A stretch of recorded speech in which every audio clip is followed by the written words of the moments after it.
할렐루야. 우리 좌우 앞에 계신 분들과 인사 나누겠습니다. 할렐루야. 축복합니다. 우리 축복의 인사 나누겠습니다. 하나님의 은혜와 복이 늘 가득하시기를 축원합니다. 축복합니다. 네, 축복의 인사는 길면 길수록 좋습니다. 그러니까 항상 만날 때마다 축복의 인사를 나눠주시기를 바랍니다. 오늘 우리가 마태복음 20장 1절로 16절의 내용을 살펴보는데요. 마태복음 20장 1절로 16절, 우리가 포도원 품꾼의 비유 이렇게 잘 알고 있습니다. 아마 여러분 가지고 계시는 성경의 이 마태복음 20장 처음 시작하는 그 위에 포도원 품꾼 비유 혹은 포도원 품꾼들, 포도원의 품꾼들 이렇게 설명이 쭉 있을 거예요. 근데 그것은 이 내용이 어떤 내용이다라고 하는 것을 이야기를 해주는 것이지 그것이 다는 아닙니다. 근데 이 마태복음 20장 1절로 16절 포도원의 품꾼 비유는 마태복음 19장에 부자 청년이 영생을 얻기 위하여서 예수님을 찾아왔던 내용과 같이 연결되어지는 부분이에요. 그래서 오늘 우리가 본문을 이해를 하기 위해서는, 명확하게 이해하기 위해서는 마태복음 19장의 부자 청년에 대한 이야기를 우리들이 다시 한번 검토를 하면서 오늘 본문의 내용을 살펴보기를 원합니다. 지난주에 우리가 말씀을 나눴지만 예수님께서 유대 지역에서 사역을 하고 계실 때 한 청년이 찾아와서 내가 영생을 얻으려면 어떻게 해야 됩니까? 라고 예수님께 질문을 하죠.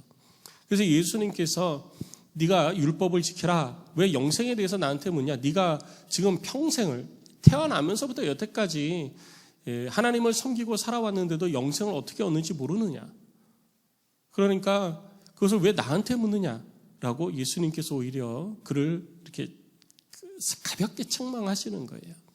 그러니까 신앙생활 오래 했다고 그래가지고 하나님에 대해서 또 이 진리, 참된 진리에 대해서 잘 아는 것은 아니다라는 것을 우리들이 엿볼 수 있는 부분입니다. 그래 이 청년한테 예수님께서 너는 계명을 지켜라라고 말씀을 하시죠. 그랬더니 이 청년은요, 계명을 제가 잘 지켰습니다. 그런데 제가 또 뭘 해야 됩니까? 뭘 해야 내가 영생을 얻을 수 있겠습니까? 내가 영생을 얻기 위해서 내가 할 수 있는 것이 있다면 내가 그거 다 하겠습니다. 이것도 하고 저것도 하고 내가 다 하겠습니다. 뭘 해야 됩니까? 라고 예수님께 묻죠. 그때 예수님께서 그 청년에게 말씀하시기를 네가 가지고 있는 것을 다 팔아서 가난한 자들에게 나눠주고 너는 와서 나를 따르라. 그랬더니 이 청년이 가진 재물이 많아서 근심하며 돌아가게 되어집니다. 예수님께서는 그 청년에게 가진 재물을 팔라는 것이 주된 이유가 아니었어요. 예수님을 따르는 것, 곧 하나님의 말씀 앞에 온전히 순종하는 것이 영생의 길로 나아가는, 참된 영생의 길로 나아가는 진리가 되어짐을 가르쳐 주신 것입니다. 그런데 그 청년에게 있어서 그 참된 영생의 길로 나아가는 데 있어서 걸림돌이 되는 것이 무엇이냐? 재물이었던 거예요. 그래서 예수님께서는 네가 지금 가지고 있는 것들, 네가 참된 영생을 얻기를 원하기는 하지만 그 참된 영생의 길로 나아가는 데 있어서 걸림돌이 되어지는 재물을 다 없애라라고 하는 것이죠. 예수님께서는 그것을 그 청년이 깨닫기를 원하셨던 거예요. 그런데 그 청년은 이 문제 때문에 고민을 하고 근심하면서 결국은 영생을 포기하고 참된 영생의 길을 포기하고 곧 예수님을 따르는 것을 포기하고 자신의 삶으로 돌아가게 되어집니다. 예수님께서 이러한 모습을 보시면서 제자들에게 보아라, 부자가 영생을 얻는 것, 곧 천국에 들어가는 것은 낙타가 바늘귀에 들어가는 것보다 더 어려운 것이다. 그때는 제자들이 깜짝 놀라죠. 왜냐하면 당시에는 부를 소유한다는 것은 하나님으로부터 복을 받은 것이고 하나님이 인정하는 사람이라고 생각했던 거예요.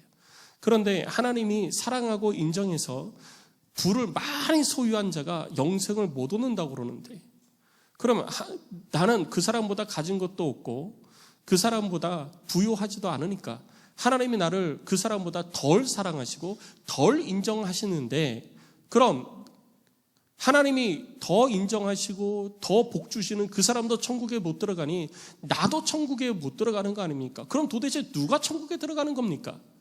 그때 예수님께서 제자들에게 말씀하시기를 사람으로는 할 수 없다. 그러나 하나님으로는 다 하실 수 있느니라. 예수님께서 이렇게 말씀해 주신 거예요. 그 말은 사람의 공로를 가지고는, 사람의 능력과 사람의 열심을 가지고는 우리가 결단코 천국에 들어갈 수 없다라는 것을 예수님께서 가르쳐 주시는 것입니다. 우리들이 천국에 들어가는 것, 곧 영생을 소유하여 하나님의 백성에 대해서 삶을 살아가는 것은 우리들의 공로나 우리들의 열심으로 되는 것이 아니라 오직 하나님으로부터만 기인한다라는 것을 가르쳐 주시는 것이죠. 우리가 하나님의 백성이 된 것은 곧 하나님의 은혜인 줄로 믿으시기 바랍니다. 나의 공로나 나의 열심으로 되어진 것이 아니에요. 내가 영생을 얻기 위하여서 내 삶을 드리고 내가 투자를 하고 내가 많은 것들을 헌신해서 영생을 얻은 것이 아니라 영생은 우리를 향하신 하나님의 거저 주시는 은혜인 것입니다. 그래서 우리는 그 하나님의 은혜 가운데 서는 자가 돼야 되는 것이죠. 그러기 위해서, 그래서 그 하나님의 은혜 가운데 있으면서 하나님의 뜻을 따라 삶을 살아가는 자가 되기 위해서는 우리가 어떻게 해야 되는가? 바로 이 부분에 대해서 예수님께서는 포도원 품꾼 비유를 통해서 제자들에게 하나님의 말씀을 따라 영생을 바라보고 영원한 생명을 향한 소망을 가지고 이 땅에서 삶을 살아가는 자들은 어떻게 살아가야 하는지에 대해서 가르침을 주신 것이 바로 포도원 품꾼 비유가 되는 것입니다. 그래서 오늘 포도원 품꾼 비유를 보니까 이렇게 이야기를 합니다. 천국은 마치 품꾼을 얻어 포도원에 들여보내려고 이른 아침에 나간 집주인과 같다. 그러니까 천국은 집주인이 행하는 것과 같다라는 거예요. 그럼 집주인이 어떻게 행했느냐? 오늘 본문의 말씀을 보니까 그가 이른 아침에 집주인이 밖으로 나갔습니다. 이른 아침에 밖으로 나가서 보니까 사람들이 모여 있는 거예요. 사람들이 모여 있어서 그들에게 내가 한 데나리온씩 줄 테니까 너 와서 일해라. 그리고 포도원에 들여보냅니다. 자기 포도원에 들여보내서 일을 시켜요. 이른 아침이라고 그러는데 얼마나 이른 아침이냐? 유대인들은 보통 하루의 시작이 그 전날 오후 6시에 시작이 되어서 그 다음 날 오후 6시 전에 마치게 되어집니다. 그러니까 그 전날 해 떨어지면서 하루가 시작이 되어져서 해가 떨어지기 전까지가 하루가 되어지는 거예요. 그러니까 안식일이 금요일 저녁부터 안식일이 돼서 토요일 해 지기 전까지가 유대인들의 안식이 되어지는 거죠. 근데 이른 아침부터 시작을 하는 것은 이른 아침에 이제 하나님께서 우리 가운데 빛을 주셨으니 이 해 떠 있는 시간에는 내가 열심히 일을 하는 것이 일반적인 일이었습니다. 그래서 아침 6시부터 보통 아침 6시에 시작해서 오후 6시까지가 일반적인 노동 시간이었어요. 우리하고는 개념이 좀 다릅니다. 그런데 아침 6시부터 저녁 6시까지 열심히 일을 하는 대가로 주어지는 노동자의 급여가 보통 하루 한 데나리온이었습니다. 그러니까 이것은 일반적인 급여고 알맞은 노동의 대가에 알맞은 급여라고 볼 수가 있는 거예요. 이 급여를 주인이 그에게 약속을 하고 포도원으로 들여보냅니다. 그리고 나서 집주인도 다시 돌아왔다가 제3시가 돼서 나가봤습니다. 나가봤더니 거기에 놀고 있는 사람들, 장터에 놀고 있는 사람들이 또 있었던 거예요.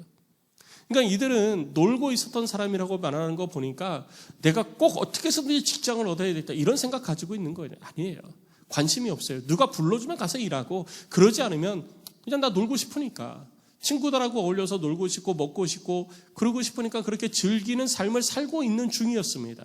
그런데 그들에게 주인이 찾아가서 너 왜 놀고 있냐? 와라. 내가 값을 줄 테니 너 포도원에 가서 일하라 라고 포도원에 또 들여보내죠. 그때가 시간이 제3시였습니다. 제3시 그러면 우리가 몇 시인지 잘 이해가 안 되시죠? 성경에 나와 있는 시간은 지금 시간으로 환산을 하려면 플러스 6을 하시면 돼요. 그럼 제3시면은 오전 9시가 되는 겁니다. 그러니까 오전 9시에 주인이 나가서 놀고 있는 사람들한테 야, 너 가서 일해라. 내가 돈 줄게. 가서 일해라. 그러고 가서 일을 시켰습니다. 그리고 이후에 보니까 오늘 오전에 말씀해 보니 제6시와 제9시에도 똑같이 그와 같이 했습니다. 제6시는 정오를 얘기합니다. 12시. 그리고 제9시는 15시. 그러니까 오후 3시가 되어지는 거죠. 정오에 나가보니까 또 사람들이 있어요. 그냥 놀고 있어요. 그래서 야, 내가 돈 줄 테니까 가서 일해라. 그리고 제9시에 나가보니까 또 있어요. 그래서 야, 내가 합당한 값을 치러줄 테니까 너 가서 일해라 라고 이야기를 하는 거예요. 그리고 그 사람들이 일을 하고 있는 도중에 주인이 제11시에도 나가봅니다. 제11시는 오후 5시예요. 17시가 11시는 6을 더하면 17시입니다. 그래서 17시는 지금의 오후 5시가 되죠. 그래서 오후 5시에 나가보니까 또 사람들이 그렇게 놀고 있는 거예요. 그래서 주인은 내가 합당한 값을 치러줄 테니 너 가서 또 일해라. 그리고 1시간 남은 사람들도 가서 일을 시키기 위해서 포도원에 들여보내게 되어지죠. 그리고 1시간이 지나서 날이 저물었습니다. 날이 저물자 주인은 청지기를 불러서 이야기를 합니다. 야, 나중 온 사람부터 시작을 해가지고 처음 온 사람까지 값을 지불을 해라. 노동의 값을 지불을 해라. 라고 청지기에게 이야기를 하게 되어집니다. 그리고 청지기는 그에 맞춰서 이제 값을 지불하는데 사람들이 이렇게 쭉 모여 있잖아요. 모여 있는데 이 청지기가 이렇게 얘기합니다. 이건 성경에 없는 얘기예요. 제가 보니까 이렇게 했을 것 같아. 야, 제 11시에 온 사람들 앞으로 나오세요. 노동에 대한 대가 주겠습니다. 그러니까 11시, 오후 5시에 들어온 사람이 쭉 나온 거예요. 돈을 주는 거죠. 수고했습니다 하고 돈을 주는데 이렇게 보니까 한 데나리온씩 받는 거예요. 아니, 1시간 일한 사람이 한 데나리온? 야, 이거 시간당 쳐주는 거구나. 이렇게 뒤에 있는 사람들은 이제 기대를 한 거죠. 야, 이거 시간당 한 데나리온. 야, 이거 대단한 값이다. 하루 종일 일해야 한 데나리온인데 하루 일당을 시간당으로 계산해 주는 거라. 그런 회사 있으면 참 좋겠죠. 네, 헛된 기대라는 거예요. 제가 그랬잖아요. 헛된 기대라고. 근데 사람들은 그렇게 기대한 거죠. 나는 저 사람보다 조금 일찍 왔으니까 난 더 받겠다라고 기대를 한 거예요. 그런데 오후 9시 제9시에 들어온 사람을 이제 제9시에 온 사람 나오세요. 그래서 그들에게 주는데 똑같이 한 데나리온 주는 거예요. 왜 나도 한 데나리온이지? 이거 뭐지? 그러는데 또 나와서 청지기가 이야기하기를 제6시에 온 사람 나오세요. 그래서 제6시에 온 사람도 똑같이 한 데나리온씩 주는 거예요. 오후에 온 사람과 오전에 온 사람을 값을 달리하는구나. 혹시 이렇게 생각했을 수도 있어요. 그런데 제3시에 온 사람 앞으로 나오세요. 그래서 제3시에 온 사람이 적어도 우리는 오전에 왔으니까 더 주겠지라고 생각을 했을지 몰라요. 그런데 똑같이 한 데나리온을 받게 됩니다. 살짝 기분이 상했어요. 그런데 이른 아침에 온 사람, 이제 제일 먼저 온 사람 앞으로 나오세요. 그래가지고 그 사람에게도 돈을 주는데 딱 한 데나리온씩만 돈을 주는 거예요. 기분이 나쁘죠. 주인에 돼가지고 마음에 상함이 있고 불평이 있고 원망을 하기 시작한 거예요. 그래서 주인을 찾아가서 원망을 합니다. 12절 말씀에 나온 말씀처럼 나중에 온 이 사람들은 1시간밖에 일하지 아니하였거늘 그들을 종일 수고하여 더위를 견딘 우리와 똑같이 취급합니까? 어떻게 우리를 그들과 똑같이 취급합니까? 그들은 요만큼 일했고 우리는 이만큼 일했습니다. 그럼 우리는 더 줘야죠. 왜 더 많이 일한 우리는 우리하고 조금 일한 그들하고 똑같이 취급합니까? 당신 부당합니다. 이건 옳지 않습니다. 라고 주인한테 항의를 합니다. 그때 주인이 그 사람에게 이야기를 합니다. 친구여, 내가 내게 잘못한 것이 없노라. 너는 나와 함께 한 데나리온의 약속을 하고 일을 시작하지 않았느냐. 그리고 내가 그 한 데나리온의 값을 너에게 지불한 것이 아니냐. 그러니까 이것은 네 것이다. 네 것을 가지고 가라. 다른 사람이 너보다 일을 더 많이 했느냐, 너보다 일을 덜 했느냐, 그것이 중요한 것이 아니다. 너에게 약속한 것은 한 데나리온이니 한 데나리온을 가지고 가라. 그것이 내 뜻이다. 그리고 15절 말씀에 있는 것처럼 내 것을 가지고 내 뜻대로 할 것이 아니냐. 내가 선함으로 네가 악하다고 보느냐. 주인이 이렇게 그 원망하는 사람에게 이야기를 합니다. 그리고 오늘 마지막 16절에 보면 이렇게 예수님께서 말씀하시면서 오늘 비유의 말씀이 마무리되어지고 있습니다. 이와 같이 나중된 자로서 먼저 되고 먼저 된 자로서 나중되리라. 그런데 이 말씀은 우리가 지난주에 살펴본 것처럼 마태복음 19장 마지막 30절 말씀에서도 동일한 말씀을 하고 계신 거예요. 그러나 먼저 된 자로서 나중되고 나중된 자로서 먼저 된 자가 있느니라. 결국 예수님께서 오늘 본문의 포도원의 품꾼 비유를 통해서 말씀하시는 것은 바로 앞에 영생을 향하여서 영생을 얻고자 예수님을 찾아왔고 그 영생에 대해서 소망을 가지고 있는 자들을 향해서 주시는 비유라는 것을 우리들이 알 수 있는 것이죠. 그러니까 이것을 우리들의 삶에 엉뚱한 것에 적용을 하면 달리 우리들이 볼 수가 있는 것입니다. 이 부분은 예수님께서 영생을 향한 소망을 가지고자 하는 자, 영생을 향하여서 마음에 원함이 있고 소망이 있는 자, 그들을 향해서 주시는 말씀이라는 거예요. 그들에게 주시는 말씀이 뭐냐면요, 네가 영생에 대해서 처음부터 관심을 가지고 있었던 것이 아니라는 것이죠. 그들은 길거리에 나가서 장터에서 그냥 놀고 있었습니다. 내가 일을 해서 꼭 내 가족을 부양해야 되겠다, 내가 어떻게 해서든지 일을 해야 되겠다, 그런 생각이 없었던 거예요. 누가 나를 와서 써줄까? 저 좀 써주세요. 저 좀 써주세요. 오늘 할 일 없으니까 저 좀 데려다 일 좀 시켜주세요. 이러지 않았다라는 거죠. 그들은 그냥 자기가 원하고 싶은 것, 자기가 누리고 싶은 것, 자기가 하고 싶은 것 그냥 하고 있었을 뿐이에요. 그렇게 삶을 살았던 거예요. 근데 그들을 바라보니까 이 집주인이 가면서 그들과 아무 상관이 없었습니다. 아무 상관이 없는 거예요. 아무 상관이 없는 그 사람이 가서 바라보니까 저렇게 하면은 안 될 것 같은 거예요. 저렇게 놔두면 안 될 것 같은 거예요. 저렇게 해가지고는 가족 부양하는데 어려움이 있고 저 사람이 먹고 살기에 어려움이 있을 것 같은 거예요. 그래서 이 주인은 그들에게 너 이거 할 수 있느냐? 너 포도원에서 일할 수 있느냐? 너 이거 원하냐? 이거 물어보지 않았습니다. 너 와서 내 포도원에서 일해라. 내가 돈 주겠다. 많이 일하면 많이 주고 적게 일하면 적게 주겠다. 상급에 대해서 얘기한 게 아니에요. 너는 와서 일해라. 그럼 내가 그 값을 쳐주겠다. 그래서 그들이 와서 포도원에 들어와서 일을 한 겁니다. 주인은 그들에게 포도원에 들어와서 열심히 일해라, 그것이 목적이 아니었어요. 그들에게 한 데나리오는 값을 지불해 주는 것을 주인은 원했던 것입니다. 그렇게 함으로 인해서 그들로 하여금 하루의 삶이 가치 있는 삶이 되게 하려고 하는 그 목적이 있었다는 거예요. 우리들이 이 땅에서 삶을 살면서 많은 사람들이 영생에 대해서 소망 안 가지고 있습니다. 영생은 영생이라는 것과 상관없는 삶을 살아가고 있습니다. 내가 하고 싶은 대로, 내가 원하는 대로 삶을 살아가고 있는 거예요. 그들을 향하여서 주인은 찾아와서, 주인이 직접 찾아와서, 야, 너 가서 일해라. 내가 줄게. 그래서 그들은 그들의 손에 한 데나리온을 얻게 된 것입니다. 자, 오늘 본문을 통해서 우리를 향하여서 예수님을 따르는 자들을 향해서 주시는 교훈에 대해서 우리들은 잠시 살펴보기를 원하는데요. 우리 두 가지 교훈을 받고자 합니다. 오늘 본문을 통해서 많은 교훈들이 있을 수 있어요. 그 중에 저는 실제적으로 예수님께서 오늘 본문을 통해서 말씀하시고자 하시는 것에만 좀 집중해 보고자 합니다. 그 두 가지로 볼 수 있는데요. 먼저 첫 번째는 뭐냐면요, 하나님은 우리가 얼마나 많은 일을 했는지에 대해서 영생을 얻기 위해서 내가 얼마나 많은 일을 했는가, 거기에 관심 없다라는 거예요. 내가 이 땅에서 나의 수고와 노력을 통해서 영생을 얻을 수 있는 것이 아니라는 것입니다. 세상의 사람들은 이야기합니다. 하나님에 대해서 알지 못하는 사람들은 이렇게 얘기합니다. 내가 착한 일을 많이 했으니까 나는 천국에 갈 수 있어. 나는 저 사람보다 선하게 살았으니까 천국 갈 수 있어. 나는 저 사람보다 죄를 안 졌으니까 천국 갈 수 있어. 많은 사람들이 그렇게 이야기를 할 수 있습니다.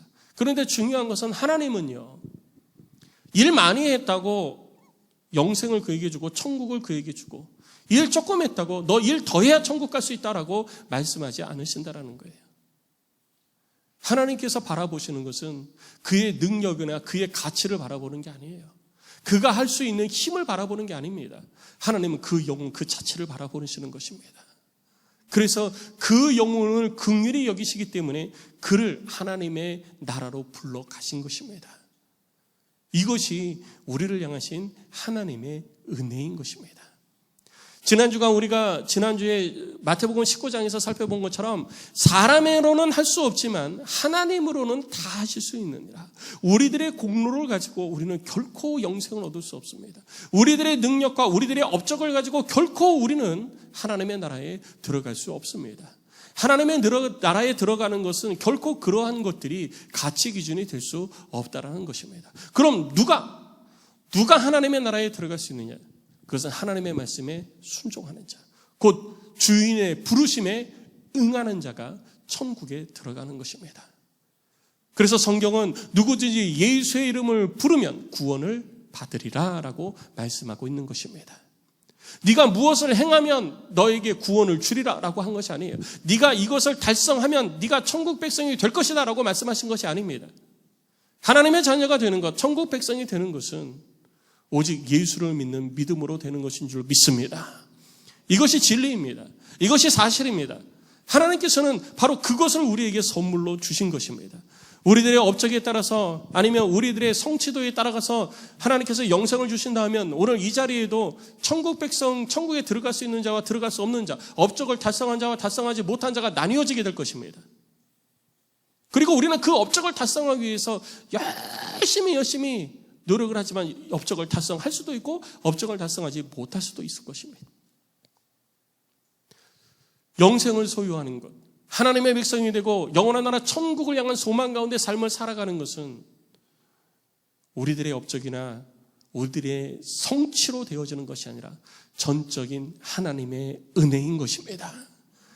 그러니 나를 향하여 베풀어 주신 이 하나님의 은혜, 하나님에 대해서 알지 못하고 영생에 대해서 알지 못하고 그 참된 가치에 대해서도 알지 못했던 내가 세상을 향하여서 나아가고 세상의 즐거움만 쫓아가고 마치 장터에서 친구들과 같이 어울려서 마음의 즐거움, 육체의 즐거움에서 즐기고 놀고 있었던 그런 나에게 찾아오셔서 그렇게 있는 것이 불쌍해서 야, 너 왜 그러고 있냐? 너 왜 그러고 있냐? 와라. 네가 오면 내가 값을 지불해 줄게. 우리 하나님이 우리에게 찾아오셔서 그렇게 예수 그리스도의 생명의 값으로 우리를 구원해 주실 것입니다. 우리가 불쌍해서 우리를 긍휼히 여기시어서 우리 주님은 이렇게 아무 값없이 우리들의 능력도 보지 않고 우리들의 가치도 보지 않고 우리들의 상황도 보지 않고 우리들에게 직접 찾아오셔서 우리들의 삶 가운데에 소망을 갖게 해주신 것입니다. 성도 여러분, 이 구원의 은혜에 늘 감사하며 사시기를 주의 이름으로 축복합니다.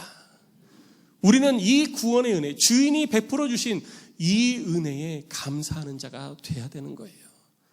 그런데 내가 먼저 구원받았다고, 내가 먼저 구원받았는데 내가 먼저 구원받았으니 나에게 큰 거 주고 나보다 늦게 구원받은 이 사람, 내가 저 사람보다 30년 먼저 들어왔으니까 30년 먼저 구원받은 내가 저 사람보다 더 많은 것들을 가져야 됩니다라고 하는 그런 엉뚱한 기대, 그것은 결코 하나님이 우리에게 베풀어 주시는 상급이 아니다라는 것을 우리는 본문을 통해서 알 수 있는 것이죠. 그리고 두 번째, 우리가 본문을 통해서 다시 한번 깨달아야 할 것은 뭐냐면요, 하나님의 가치관은 나의 가치관과 다르다라는 것입니다. 가치관이 무엇입니까? 가치관은 사람이 삶을 살아가는 데 있어서 가지고 있는 기준입니다. 많은 기준들이 있습니다. 또 많은 다양한 가치관들이 있어요. 그 가운데 우리가 공통적으로 가지고 있는 가치관도 있고 각자가 개인적으로 가지고 있는 가치관도 있습니다. 공통적으로 가지고 있는 가치관들을 보면 대한민국 사람으로서의 역사적 가치관, 문화적 가치관, 그리고 공동체적 가치관, 민주주의적 가치관, 이런 가치관들을, 도덕적 가치관 등 우리가 이런 가치관들을 가지고서 무엇이 옳고 무엇이 그른지에 대해서 판단하면서 삶을 살아가고 있습니다. 반면에 개인적 가치관이 있어요. 이렇게 하는 것은 옳고 이렇게 하는 것은 그르다. 이것이 더 가치가 있고 이것이 더 가치가 없다. 이것이 더 중요하고 이것이 덜 중요하다. 이것은 해야 되고 이거는 안 해야 된다라고 하는 그 기준을 우리들 나름대로 우리가 세워놓고 그 세워놓은 기준에 따라서 우리는 삶을 살아가고 있습니다. 앞에 나왔던 부자 청년도 역시 마찬가지입니다. 영생에 대한 소망은 있지만 하나님의 가치관과 그가 가지고 있는 가치관이 달랐었던 거예요. 하나님의 가치관은 이 땅의 그 어떤 것보다 영생이 가장 소중한 것이니 영생을 위해서는 너희가 다 포기를 해야 된다라고 하는 것이 하나님의 가치관이라면, 이 청년이 가지고 있었던 가치관은 영생도 중요하고 이 땅의 물질도 중요한데 영생이라는 것이 이 땅의 물질을 버리고 포기할 만큼 물질보다 더 중요한 것은 아니다라고 했던 가치관이에요. 그렇기 때문에 그는 영생보다는 물질의 이 소유를 포기하지 못하고 물질을 따라갔던 것입니다. 그래서 우리는 어떠한 가치관을 가지고 있느냐에 따라서 그 가치관에 따라 삶을 살아가게 되는 것입니다. 신앙생활을 하는 것이 더 좋은 가치관이고 더 좋은 것이고 더 바람직한 것이다 라고 생각하는 사람은 신앙생활을 하는 겁니다. 그런데 신앙생활을 하는 것보다 세상을 즐기는 것이 훨씬 더 우리들의 인생에 가치 있다라고 생각한 사람은 그렇게 그 가치를 위해서 육신의 만족과 소욕을 위하여서 삶을 살아가게 되는 것입니다. 그런데 중요한 것은 옳고 그름의 기준은 사람에게 있는 것이 아니라 하나님께 있다는 사실이에요. 오늘 본문에서도 말씀하시기를 15절 말씀을 보면 내 것을 가지고 내 뜻대로 할 것이 아니냐, 내가 선함으로 네가 악하게 보느냐라고 집주인이 그 품꾼에게 이야기하죠.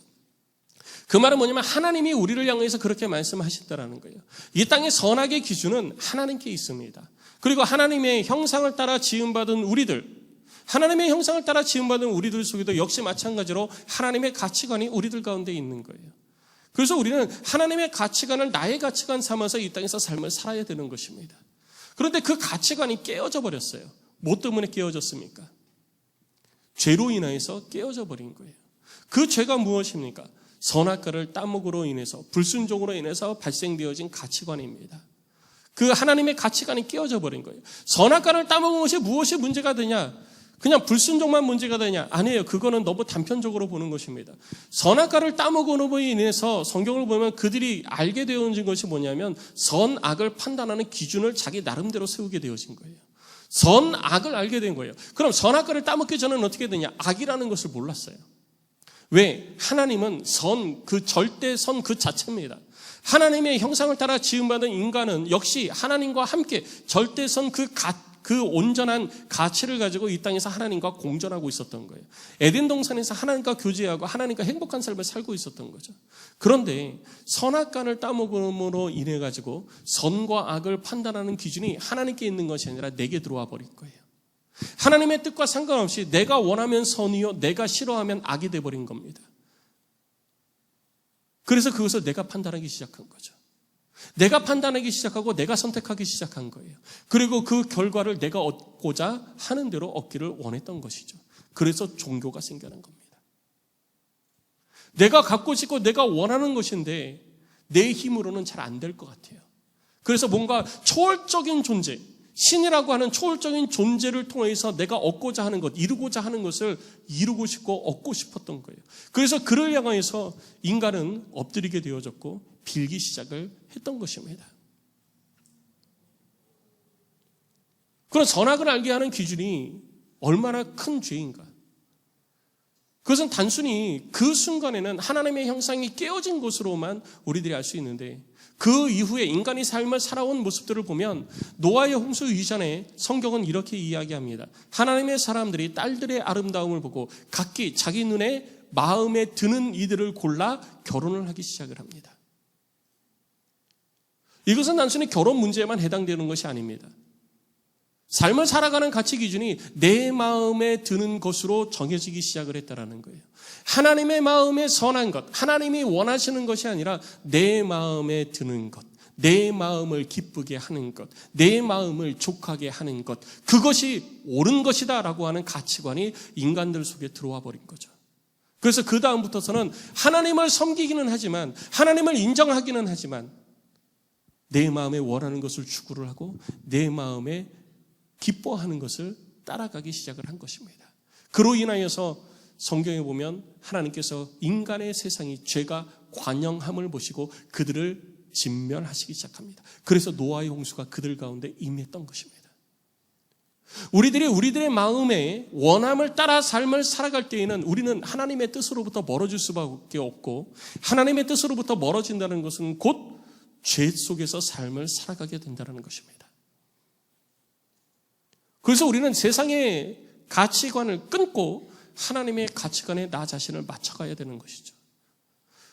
예수 그리스도를 믿는 믿음으로 말미암아 내 속에 하나님의 형상이 회복되어졌으면 하나님의 가치관이 나의 가치관이 되어져야지 되는 거예요.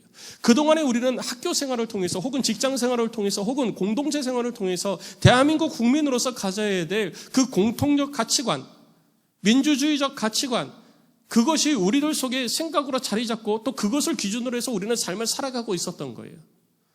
그런데 거기에서 내가 하나님을 믿는 믿음을 가지고 영생을 향한 소망으로 이 땅에서 하나님의 백성으로서 삶을 살기 시작했으면 하나님의 가치관이 이제는 그 가치관 위에 있어야 되는 것입니다. 그래야 우리가 하나님의 백성으로서 온전한 삶을 살아갈 수 있게 되어지는 거예요. 더 이상 나를 위해서 살지 않고 주를 위해서 살기 시작을 하게 된 것입니다. 사도 바울은 말합니다. 너희를 구원한 이유가 무엇이냐?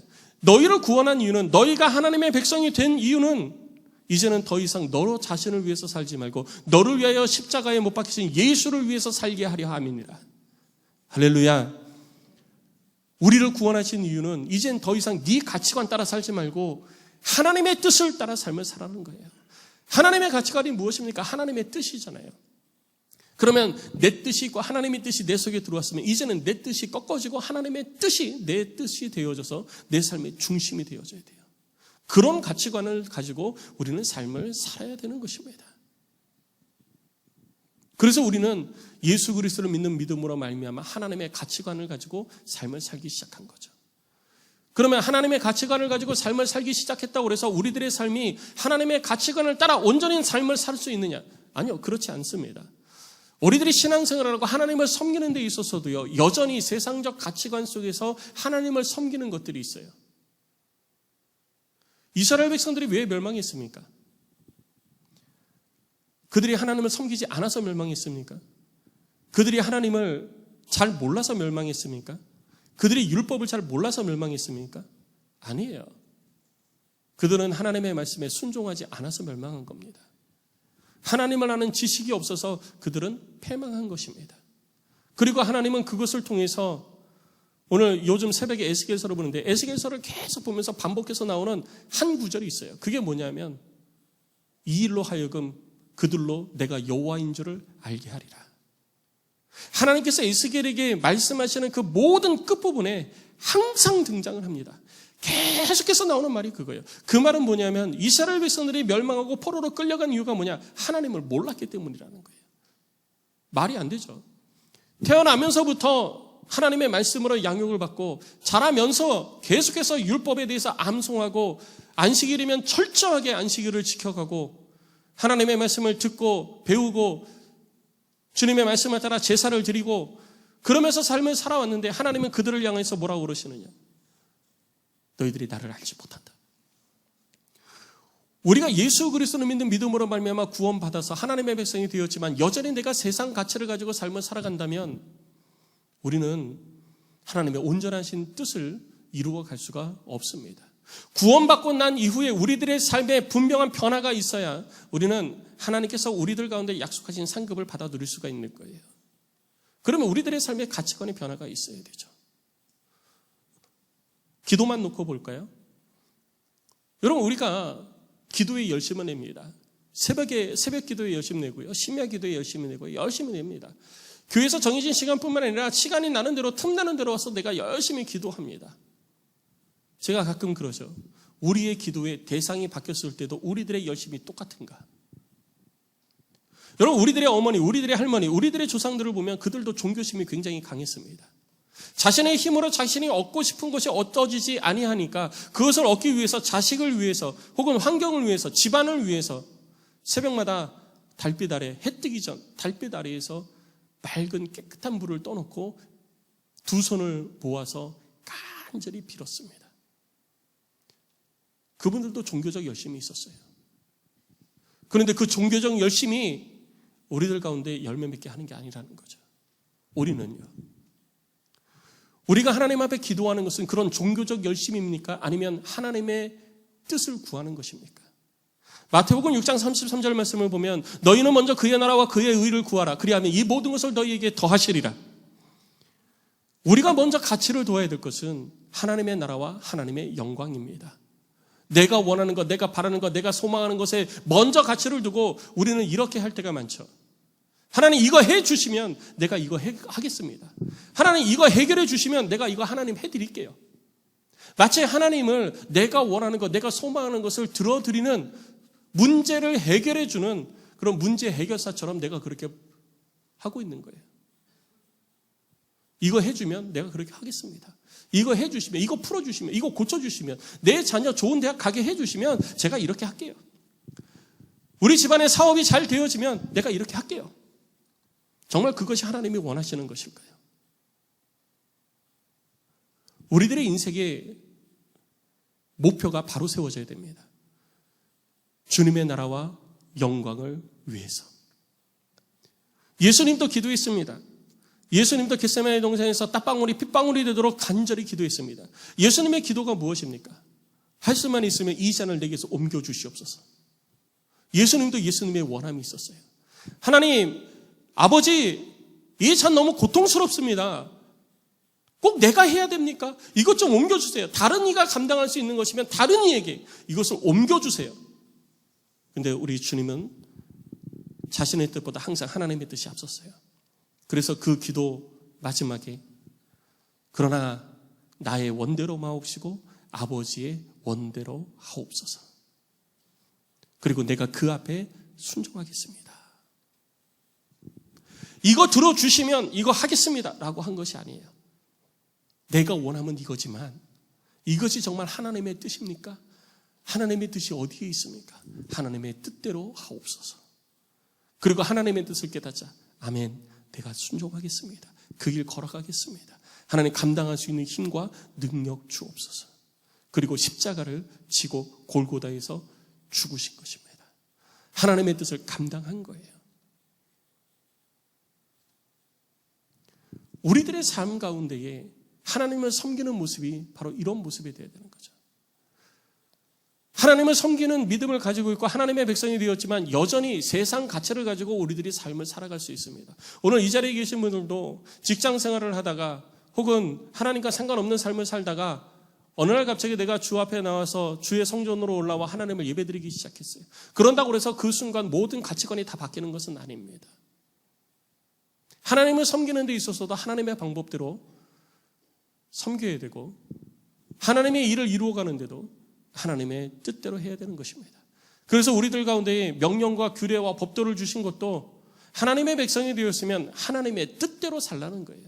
하나님의 말씀에 절대 복종하고 하나님을 섬기는 데 있어서도 하나님께서 가르쳐 주신 방법으로 네 생각대로 하지 말고 하나님의 방법대로 하나님을 섬기고 너희가 이 땅에서 삶을 살아가는 것도 너희들이 살고 싶은 대로 사는 것이 아니라 하나님의 방법대로 삶을 살아라. 내가 원하는 대로, 내가 너희에게 가르쳐 준 대로 삶을 살라는 것입니다. 그렇게 사는 자를 하나님은 기뻐하시기 때문이에요. 그래서 우리에게 율법도 명령도 규례도 우리 가운데 주신 것입니다. 하나님은 절대 창조주 되십니다. 우리는 그분의 피조물이에요. 그런데 피조물 된 우리가 마치 하나님을 종부리듯이 그렇게 부리려고 한다는 것이 어불성설입니다. 말이 안 되어지는 거예요. 우리는 절대 창조주 되시는 하나님 앞에 피조물로서 아멘하고 순종만 있어야 되는 것입니다. 우리들의 필요는 우리 주님이 아십니다. 우리들의 필요를 우리 주님이 다 채워주시고도 남을 능력을 우리 하나님이 가지고 계세요. 그런데 왜 그거를 우리에게 안 주시냐? 우리가 하나님의 뜻대로 살아가기를 원하기 때문에.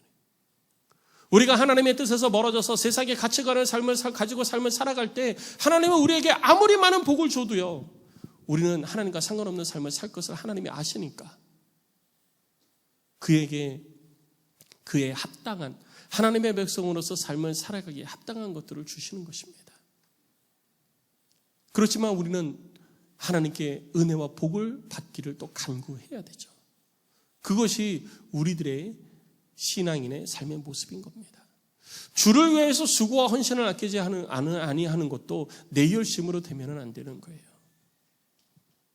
인간의 열심을 가지고 우리들도 얼마든지 주일을 할 수가 있습니다. 얼마든지 주일 성수 온전히 할 수 있고요. 우리들의 열심을 가지고 얼마든지 하나님 앞에 헌금할 수 있고요.